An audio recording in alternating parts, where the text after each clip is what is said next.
जो तस्वीर अभी आपके स्क्रीन पर दिख रही है उस व्यक्ति का नाम है मुकेश चंद्राकर। मुकेश चंद्राकर अब इस दुनिया में नहीं हैं। 32 साल के मुकेश चंद्राकर हमारे हमपेशा थे, पत्रकार थे। बस्तर के बीजापुर जिले से रिपोर्टिंग करते थे, आज़ाद ख्याल रखते थे और ऐसा माना जा रहा है कि सत्ता के खिलाफ, व्यवस्था के खिलाफ या जो कोई भी भ्रष्टाचार कर रहा है उसके खिलाफ मुकेश खुल करके रिपोर्टिंग करते थे। कई अलग अलग संस्थानों के माध्यम से वो अपनी बात देश दुनिया के लोगों तक पहुंचाते थे। लेकिन कल यानी 3 जनवरी को मुकेश चंद्राकर का शव मिला है। हो सकता है आपको ये जानकारी अब तक पता चल चुकी होगी, लेकिन मुझे कुछ बातें आपसे करनी है। जैसे ये खबर पता चली, पत्रकार बिरादरी में एक तरीके का रोष फैल गया, गुस्सा फैल गया, दुख हुआ ये जान करके कि हमारे बीच का एक साथी जो काम कर रहा था व्यवस्था को ठीक करने का, जो भ्रष्टाचार के खिलाफ आवाज़ उठा रहा था, ऐसा बताया जा रहा है, जिसका सोशल मीडिया पूरा प्रोफाइल भरा हुआ है एक से बढ़ करके एक रिपोर्टिंग की खबरों को लेकर के। जो पत्रकार कुछ दिन पहले बस्तर में जब सीआरपीएफ के जवानों को नक्सली उठा करके ले गए थे, अगवा करके ले गए थे, तो पूरे फक्र से वो गया नक्सलियों के बीच और अपने जवानों को, सीआरपीएफ के जवानों को छुड़ा करके लाया। उसका वीडियो अभी भी उसके सोशल मीडिया प्रोफाइल पे पड़ा हुआ है। वो अब इस दुनिया में नहीं है।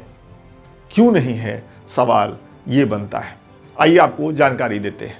जो खबर है उसके मुताबिक मुकेश चंद्राकर, जैसा कि मैंने आपको बताया, जो कि बस्तर के बीजापुर से रिपोर्टिंग कर रहे थे, 1 जनवरी को परिवार ने शिकायत दर्ज करवाई मुकेश के लापता होने की। पुलिस छानबीन में लग गई, खोजबीन में लग गई और 3 जनवरी को पुलिस पहुंचती है बीजापुर के ही एक प्रभावी ठेकेदार के यहाँ, जिनका नाम है सुरेश चंद्राकर। सुरेश चंद्राकर का जो घर है उसी के बगल में, उसी के अहाते में एक सेफ्टी टैंक है जिस पे नई दीवार जुड़ी हुई दिख रहा था। ऐसा लग रहा था कि अभी कुछ दिन पहले ही वहाँ दीवार खड़ी की गई है।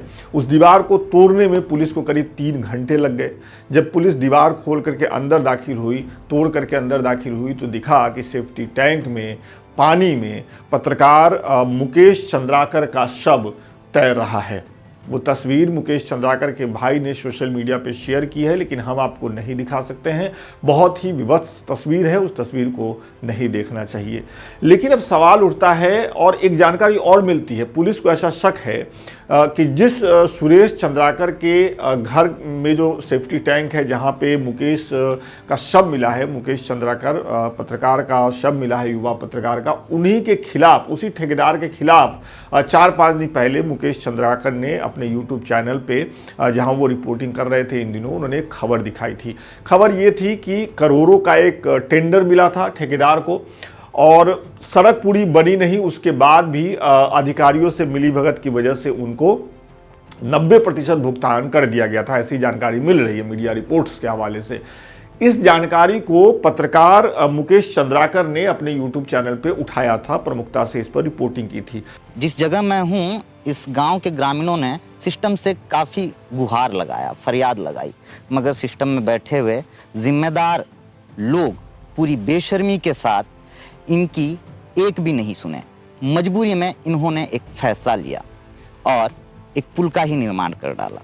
अब पुलिस को शक यह है कि उसी रिपोर्टिंग की वजह से जो ठेकेदार हैं सुरेश चंद्राकर, उन्होंने मुकेश चंद्राकर को पहले अपने घर बुलाया, उसके बाद कहासुनी हुई, कहासुनी के बीच ही कुल्हाड़ी से मार करके पहले उनकी हत्या की गई और हत्या करने के बाद पत्रकार के शव को सेफ्टी टैंक में डाल दिया गया और डालने के बाद उसको छुपाए रखने के लिए बाहर दीवार खड़ी कर दी गई। आप सोचिए, वैसे तो पुलिस इसमें और जांच करेगी, मामला न्यायपालिका में जाएगा, हम कोई जजमेंट नहीं देना चाहते हैं, लेकिन ये कितनी बड़ी बात है कि साल 2024 बीता है, 2025 की शुरुआत में ही ऐसी एक खबर आती है कि भारत के एक राज्य में, छत्तीसगढ़ में, एक युवा पत्रकार की न केवल हत्या हुई है, बल्कि उस हत्या को छुपाने के लिए, उसे मारने के बाद घर के ही अहाते में, मतलब अपने घर के अहाते में ही सेफ्टी टैंक में डाल दिया गया है और बाहर एक दीवार खड़ी कर दी गई है ताकि इस मौत की, इस हत्या की जानकारी किसी को न पता चले। मुकेश चंद्राकर जिस तरीके की रिपोर्टिंग कर रहे थे वो उनके सोशल मीडिया पर है, उनकी पत्रकारिता सोशल मीडिया पे है। सवाल ये है कि क्यों उनकी हत्या हुई। हत्या इसलिए हुई, जैसा कि अभी तक शक जाहिर किया जा रहा है कि अपनी रिपोर्टिंग के दम पर स्थानीय स्तर पर वो कुछ ऐसा उजागर कर रहे थे जिससे बहुत प्रभावशाली लोग छुपाने की कोशिश कर रहे थे। अब जो ये ठेकेदार हैं, इनकी राजनीतिक मेल जोल भी सामने आ रहा है। ये पता चल रहा है कि ये कांग्रेस से जुड़े थे। कांग्रेस पार्टी कह रही है कि पत्रकार की हत्या बहुत ही दुखद है और इस पर जो वहाँ पर मौजूदा सरकार है उसको कार्रवाई करनी चाहिए। आरोप प्रत्यारोप का दौर शुरू हो गया है। वक्त आरोप प्रत्यारोप का नहीं है। सवाल ये है और जवाब पत्रकार बिरादरी के साथ आप सभी को, आप सभी दर्शकों को मांगना चाहिए एक साथ खड़े होकर के, सत्ता से, व्यवस्था से, कि इस पत्रकार की जो हत्या हुई है, इस युवा पत्रकार की जो हत्या हुई है और जिस तरीके से हत्या के बाद उसको छुपाने की कोशिश हुई है, उसको लेकर के पुलिस ऐसा पुख्ता जांच करे और इतनी जल्दी जांच करे कि आरोपी जो कोई भी हो उसे ऐसी सजा मिले ताकि आने वाले समय में, आने वाले वर्षों में संदेशवाहक को, पत्रकार संदेशवाहक ही है, वो सूचनाएं लेकर के जाता है एक जगह से दूसरी जगह, वो आलोचना करता है ताकि व्यवस्था सुदृढ़ हो, व्यवस्था मजबूत हो। जो काम आम जनता नहीं कर सकती क्योंकि उसके पास और भी काम है, पत्रकार वो काम आगे बढ़कर करता है। और हमारे वैसे पत्रकार साथी जो दिल्ली से बाहर रह करके राज्यों में, कस्बों में, जिलों में काम कर रहे हैं, उनके लिए खतरा बहुत ज़्यादा बढ़ जाता है।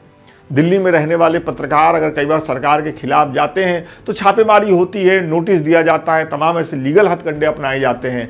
लेकिन जब आप किसी कस्बे में रिपोर्टिंग कर रहे हैं, जिले में रिपोर्टिंग कर रहे हैं, सीधा किसी ठेकेदार से पंगा ले रहे हैं, सीधा किसी प्रभावशाली व्यक्ति से पंगा ले रहे हैं, तो हो सकता है कि उस पत्रकार के साथ वैसा ही अंजाम हो जैसा अभी छत्तीसगढ़ में इस युवा पत्रकार को भुगतना पड़ा। हम इस वीडियो के माध्यम से आपसे यही अपील कर रहे हैं कि आपके लिए पत्रकार लगातार बोलता रहता है, जनता के लिए पत्रकार अपनी ताकत में, अपनी क्षमता में बोलता रहता है। आज वक्त है आपको भी पत्रकारों के आवाज़ में आवाज़ मिलाने की और व्यवस्था पर एक दबाव बनाने की कि जिस किसी ने भी छत्तीसगढ़ के इस युवा पत्रकार की हत्या की है, इतनी नृशंस हत्या की है और हत्या को छुपाने की कोशिश की है, चाहे वो कितना ही प्रभावशाली व्यक्ति क्यों न हो, चाहे वो किसी भी राजनीतिक पार्टी का कोई भी मेंबर क्यों न हो, चाहे वो किसी भी राजनीतिक पार्टी को किसी भी चुनाव में भले कितना बड़ा चंदा देता हो, उस पर ऐसी कार्रवाई होनी चाहिए, उसको ऐसी सज़ा मिलनी चाहिए और जल्दी से जल्दी मिलनी चाहिए ताकि देश के अलग अलग कस्बों, जिलों और इलाकों में काम करने वाले पत्रकारों को थोड़ी हिम्मत मिले और वो हिम्मत के साथ भ्रष्टाचार से जुड़ी हुई ऐसी खबरें बेबाकी के साथ आप तक, हम तक पहुंचाते रहे।